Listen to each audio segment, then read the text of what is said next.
Hi guys, this is Rusty 78609, Central Texas, USA. It is 10:35 a.m. Central Standard Time.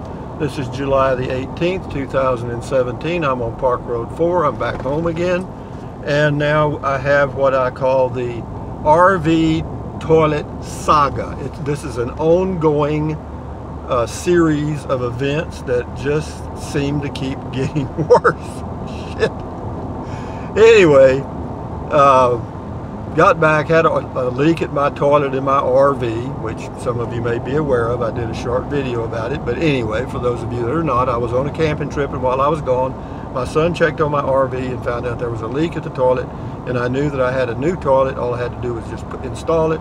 But anyway, when I got back, the new toilet that I had turned out to be the wrong model, and it wouldn't work. So I had to, in order to be able to use the water in the rest of the RV, since there are no cutoffs in an RV, you know, like there's no place to cut off the water at the toilet. You have to completely cut the water off to the entire RV. So to avoid having to do that, what I did was I just cut the PVC hose, pipe, whatever the hell it is that supplies water to the toilet, and found it's called a shark bite thing that you plug in the pipe and it'll keep it from leaking, and it works perfectly, and then you can reuse that thing. And so anyway, so I thought, well, I'll try to make the other toilet work. So yesterday evening and this morning I fooled around with the two toilets and put together one toilet that looked like it would work fine, and it would have. But I went to Ace Hardware and got some parts. Anyway, I won't go over all that, but anyway, I got some different kind of hoses and connectors to make it a little easier to connect. And so I got back home, got the toilet in position, and was screwing the connection onto the toilet. And the toilet has a plastic connection, and the deal I was screwing onto it was metal, okay, stainless steel. But I knew that you had to be careful not to strip those plastic threads. You know, don't get it too tight, in other words. So I was being very cautious and tighten it just a little bit until I felt like it was snug. But I stripped the threads on that thing that connects to the toilet. I did it all by myself. Well, I thought, well, that's okay. I'll just take that one off, go get another one. Guess what? You can't. It's part of the toilet. You have to buy a new toilet. I thought, well, isn't that something? Well, I had a toilet on order, okay? I had ordered a cheapie from Walmart, but this morning when I got up and went to Ace Hardware, it looked like I had found a solution to the problem. So on the way back home, I called Walmart.com and canceled the order for the toilet. All right, even though it's an El Cheapo and it probably wouldn't last a year anyway, I thought, well, I'll give it a try rather than order one that costs $400 or $500. So, or $300, whatever they cost. Well, I canceled it.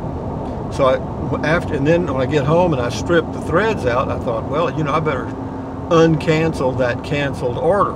So I called Walmart and said, you know, I want to uncancel it, go ahead and deliver it. And the girl tells me, well, there's no way to know if the cancellation went through, so, you know, you'll just have to wait, or you can order another one. And I said, well, I don't want to order another one and then have two of them delivered to my house, because this is going to be delivered to my home and not to Walmart store.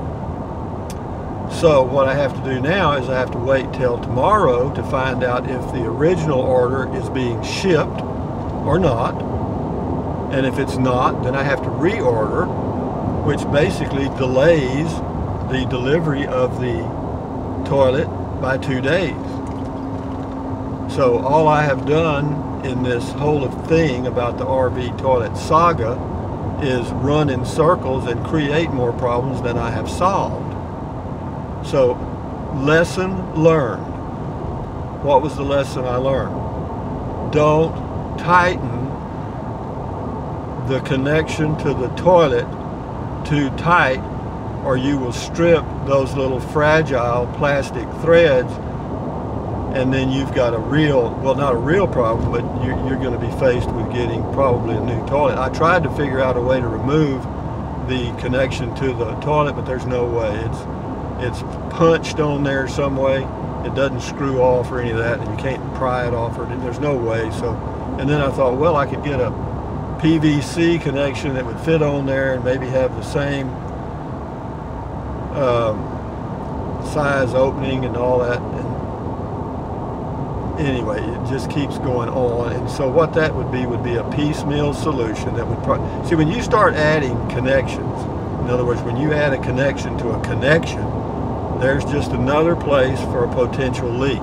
And where there is a place for a potential leak in an RV, you can rest assured that there will be a leak. And it will be at a time when you're not home, and you will come home and step into water in your RV and wonder why. Have I ever had that happen? Not really. I've had my hot water go out, hot water heater go out, and what happens in it, it'll leak water because basically the bottom of the propane or the water tank just corrodes through and the water comes out. But anyway, the RV toilet is not repaired yet. I don't know if I have one that's going to be delivered tomorrow or not. With my luck, I can assure you that it's probably not. Some things I'm lucky in and some things I'm not. But repair items, I give myself about a 3 in 10 percentage on that. Not good. Some other things I do all right at. But having said all that, I just wanted to let you know that whenever you install an RV toilet and you're dealing with plastic connections that are threaded, where you have to screw one upon the other, then be dadgum careful that you don't over tighten it, because if you do, you will have created a bigger problem than you were trying to solve. And it looks like I got here just in time for the parade. But anyway, no, this is Highway 281, and it's a little busy. This is a major thoroughfare that I try to avoid much as I can, because it's kind of a racetrack and I don't like to drive that fast.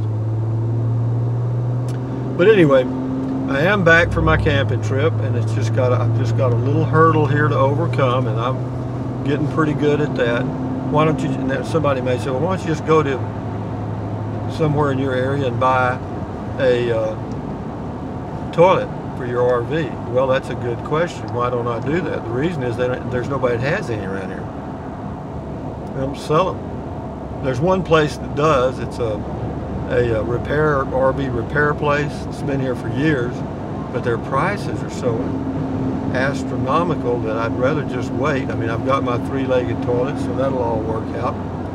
But the temperature right now is 87 degrees, and the humidity is probably pretty high too, because we had some rain yesterday. So as compared to where I was in Taos, New Mexico, or in Colorado, this sucks.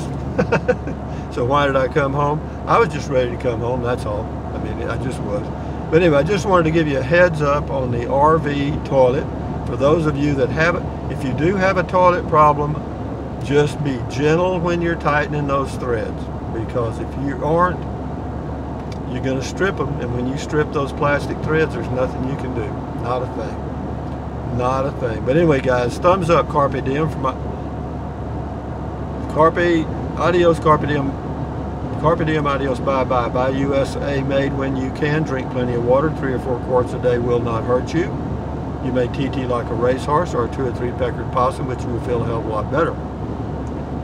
You will avoid gout, and you may avoid kidney stones also by drinking a lot of water.